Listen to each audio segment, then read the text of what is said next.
Welcome to our video on DDoS attacks. In this video, we will explain what a DDoS attack is, how it works, and what you can do to protect yourself from it. A DDoS attack, or distributed denial of service attack, is a type of cyber attack where a large number of compromised computers or devices flood a targeted website or server with traffic.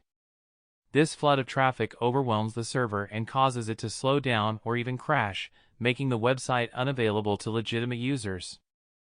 DDoS are mainly classified into three categories. Volumetric layer DDoS attack.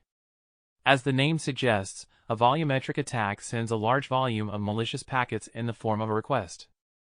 This is done from multiple sources from different geographical zones to its victim network to consume its bandwidth. Examples of volumetric DDoS attacks are UDP floods and ICMP ping floods. Volumetric attacks consume a large amount of bandwidth, up to 1 terabyte per second.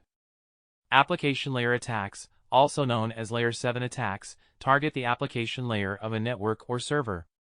These attacks aim to overwhelm the server by sending a large number of legitimate-looking requests. They can be more difficult to detect than volumetric attacks because they look like legitimate traffic.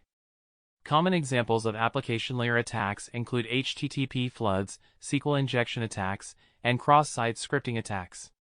Protocol attacks exploit vulnerabilities in network protocols such as TCP, UDP, and ICMP. These attacks can exploit weaknesses in the protocol's design or implementation to cause the target network or server to become unresponsive. For example, sync floods exploit the three-way handshake used by the TCP protocol to establish connections between devices, overwhelming the target server with half-open connections. In a sync half-open attack, the attacker exploits a weakness in TCP three-way handshake method and sends only a sync packet with the spoofed IP address. The victim machine waits for open connection to be completed, and since IP is spoofed, there remains hardly any chance that the connection will be completed. In a sync flood attack, the attacker sends thousands of sync packets to the victim with a huge frequency than it can handle, resulting in the denial of further requests. This results in the non-availability of resources, building overload on the system, and it crashes down. Resources are always finite and sometimes constrained. DOS attacks threaten availability by consuming resources and slowing, crashing, or freezing computer systems. However, it is possible to build an application delivery network that is DDoS resistant. The best defense against DDoS is to ensure enough resources available for the computer system, and extra capacity is considered during design to ensure the system can't run out of control. Secondly, cloud-based DDoS protection is widely provided by ISPs and network providers, which can help with defense against volumetric bandwidth flooding DOS at the network layer. For more sophisticated Layer 7 and application-level attacks, different approaches to multi-tier DDoS protection are required. In a typical two-tier DDoS solution, the first tier is built around the network perimeter firewall. It is composed of Layer 3 and 4 network firewalling and simple load balancing.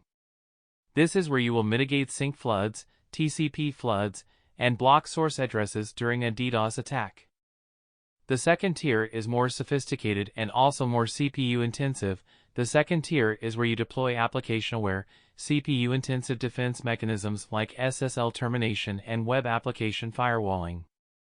And finally, it is always recommended to design a system that actively refuses expensive resource operations to let less expensive activities continue, like sending error messages to users is better than the server disappearing completely. And never forget to test periodically for resiliency, ensuring the IT system is available under load conditions. Thanks for watching. Please subscribe to the channel for future videos and updates.